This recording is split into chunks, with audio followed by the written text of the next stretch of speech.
everyone, it's me, Terry of the Yarn Joy podcast. Welcome back to another episode of Tuesday Tidbits. So if you've been following my channel, you know that this year, one of my goals was to try to use up a lot of yarn scrap balls that I had, doing lots of scrappy blankets and different types of small projects. And so I thought for today's Tuesday Tidbits that I would share with you a list that I wrote down of 25 different items, projects that you can make using small amounts of yarn, okay, or your yarn scraps. Okay, so let's just get right into it, and we will start with my list, okay, or work through this list. Okay, so for number one, of course, is scrappy blankets. Right now, I'm doing a scrappy corner-to-corner project. I am doing the scrappy steps blanket also. That is right there in my basket there. You could do granny squares. You know, I just got finished with a granny square project where I did rectangles and squares, fit them together, you know, stitched them together and made a blanket, okay? One idea you could do, especially like for the corner to corner or something that you're just continuing just with one stitch or whatever, is you can make a magic yarn ball. Valerie of Valerie's Cuddly Cat Crochet right now is making a massive magic ball that she's going to be building throughout this whole entire year. So it'll be fun to watch her. You go to her channel and watch that ball grow through the year. But what she's doing is she's attaching with, I think, a magic knot, just, you know, her yarn scraps and rolling them into a ball. Well, if you have one of those magic balls, then you could just start stitching them and you're not having to weave in ends because they're already connected together. Anyway, so there is number one is scrappy blankets. Okay. Number two is pom-poms or tassels, okay? You can put them on hats. You can put them on the corners of blankets. I've seen really pretty. You could put them on gift packages, you know, as part of the wrapping, or the, you know, like instead of ribbons and bows, you could put pom-poms and tassels on there as the trim. Okay, now number three is multi-strand baskets that you can use to put your whips in, your works in progress, or you could put towels in them, you could put toys in them, just whatever you need, a big basket. And you use multiple strands, like 3 strands of yarn. That would really use up your yarn. That would be like a stash buster thing. And you could use your scraps by tying, you know, when one of the strands runs out, you just tie a new strand on, and then you just keep you know, crocheting. Pamela of Pamela's Adoring Crochet has some great tutorials for a yarn scrap or yarn storage basket. So I will link her in the channel, in the description box below. I'll link her channel as well as Valerie's and any of these others that I talk about. Okay. Number four is you could cover plastic containers, like I don't have one in here, but I have like a frosting container that I like, Betty Crocker, you know, you smear onto cakes, you know, the frosting. What comes in a plastic tub, or you can use plastic tubs that butter come in or whatever. Clean them out, take the labels off or whatever you need to do, but then you could cover it with, you know, you start with a circle and build your way up if it's something that's round. But use, you know, scrap yarn, and you can cover it and make hook holders, pencil cup holders, anything that you need to put something in. So there is, that was number four. Number five is friendship bracelets. That's something that I've seen some young adults do, like preteens and things, that they do. They braid them together and make friendship bracelets that they give to their friends. I've never made one, but I think they're cool looking. Anyway, so that was something else you could do. Okay, number six is something else you could do with holding multiple strands together is you could make a rug. Okay, any shape, a circle shape or a rectangular shape, you know, the same kind of like the basket, except you're making a rug, but you're using a big hook and holding multiple strands together, okay? Cat toys or dog toys. I know when Teddy was younger, he doesn't play that much anymore because he's an older guy now. But when he was younger, he loved to play with my balls of yarn, and he'd string them all over the place. So cat toys or dog toys. Number 8 is bows, like hair bows, or you could, there's pattern. I've seen patterns for free bows that you can make, crochet them, and you could use them on dolls, like hair, in their hair bows. You could use them for actual hair, just sew on a hair clip on the back side, and like for your ponytail or whatever, for like little girls.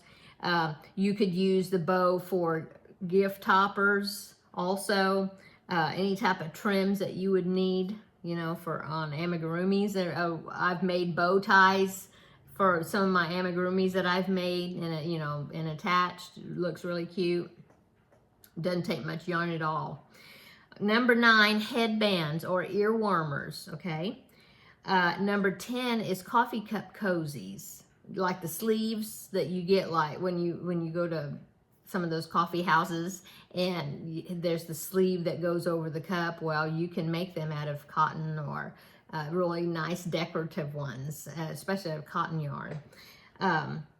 Coasters or mug rugs. In fact, here's one right here. I had a little ball of cotton yarn that was mixed in with some of my acrylic, and I thought, well, I'm going to do something with that ball of yarn. And so I just started making a circle. That's as far as I got.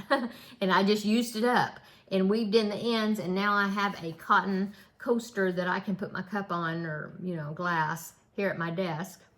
So there's an idea, okay? And you could do the same thing, but just make a big square or something for a mug rug. So yeah.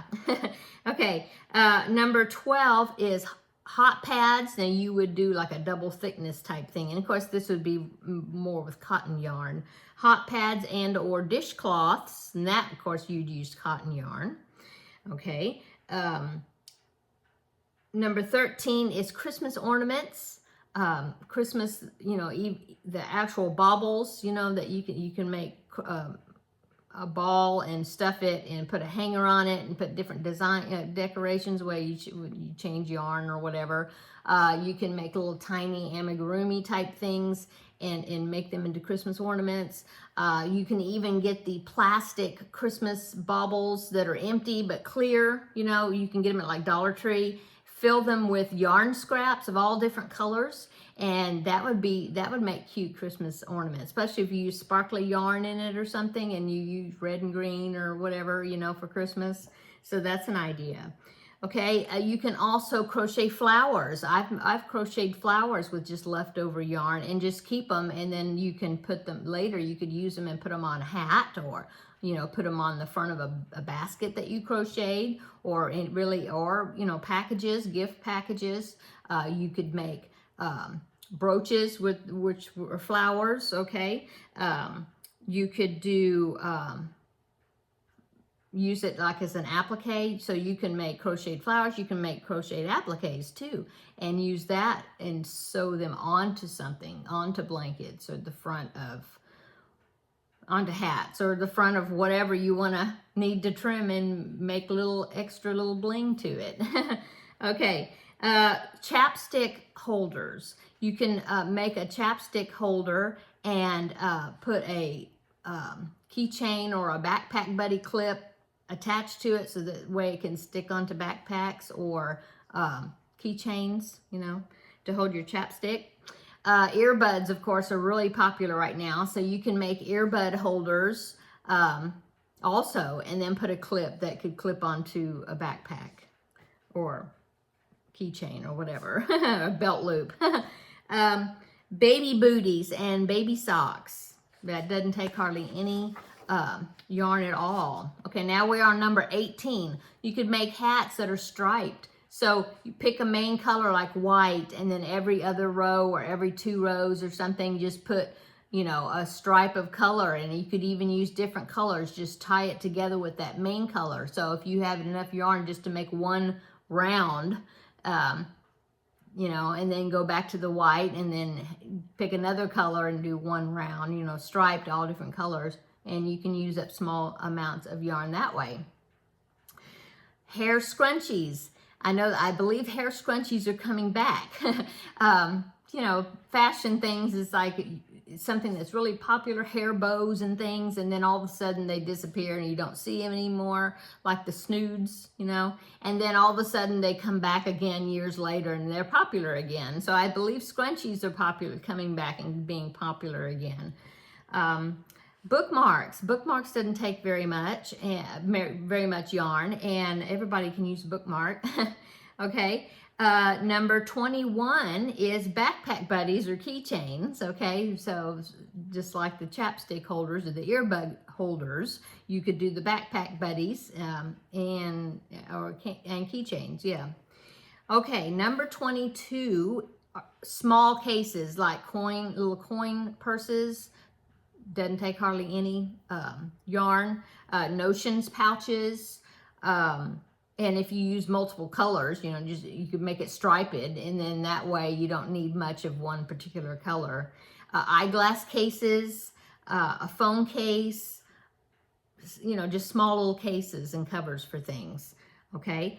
Loveys, okay, like baby loveys. The only thing you have to do is do the head of the amigurumi and the front legs, and then if it's got ears or whatever, and that's it. And then you just do a big square, granny square, or any type of stitch you want for the part that the head and those arms attached to make the baby loveys. Okay. Z of NRJ3, Zelda, she has a tutorial that everybody's been making that is for a lovey that you crochet around a hairband, and then you make the square, and then you just slip that over the head of a little like a beanie baby type size, and then that way that lovey can be used as a lovey, but then it can be taken off, and then you have the stuffed animal. So I will link Zelda's tutorial down below in the description box for that lovey crochet pattern. Okay, number 24 is stress balls, and Valerie of Valerie Coley Cat's Crochet, she makes stress balls, and she's made them before and sent them to different things. I think Rose Likes Crochets Wings charity that she donates to, where she collects things for that charity. So stress balls, and I believe I can't remember if Valerie has a stress ball tutorial, but I know she talks about them, and so I will refer you, or like I said, I'll link Valerie's channel below, and I know she has some patterns, I believe, for a stress ball in her Etsy shop. Okay, and then last but not least, if all else, and you do not have hardly any amount of yarn, just snippings, and you want to do something besides just pitching them in the trash, you can always use them for stuffing inside of amigurumi, especially if the stuffing is a dark color. If the amigurumi that you are making is a dark color, then you can put all kind of colors of yarn, doesn't matter what color they are, and they're not going to show through. Now, if you're making something that is white or something that is a very light colored amigurumi, I would try to only use your yarn snips or snippings and things and small amounts of yarn that are very light colored, white, cream, you know, stuff like that. So that way those darker colors wouldn't show through the stitch holes or whatever, just in case. I don't think they would, but that's personally how I do it. If I'm going to use it for stuffing, I will use my light colored ones, snippings, in the light colored amigurumi. But if you have something dark that you're making, then you can put all kinds of colors of yarn scraps in there for stuffing. Okay, so that is my 25 objects, or not objects, but ideas for projects that you can make with small amount of yarn. Hope this is helpful. Hope you get some ideas. Like I said, I will link a few of the channels I talked about. I will link them below in the description box. and I will try to go through here and see if I can link a few patterns, examples of some of these items down in the description box. But a lot of these you can just search for, and you can find lots of free patterns for a lot of these different objects online. Okay, I'm gonna go. I hope everybody had a is having a wonderful week. Check out my Crafting with Friends video that's also coming out today. And like I said, I hope you enjoyed this video and get some good ideas and suggestions from them. Okay, I'm gonna go. I'll see you back in 2 days for the regular Yarn Joy podcast episode. And until then, we'll see you in the next video. Bye-bye.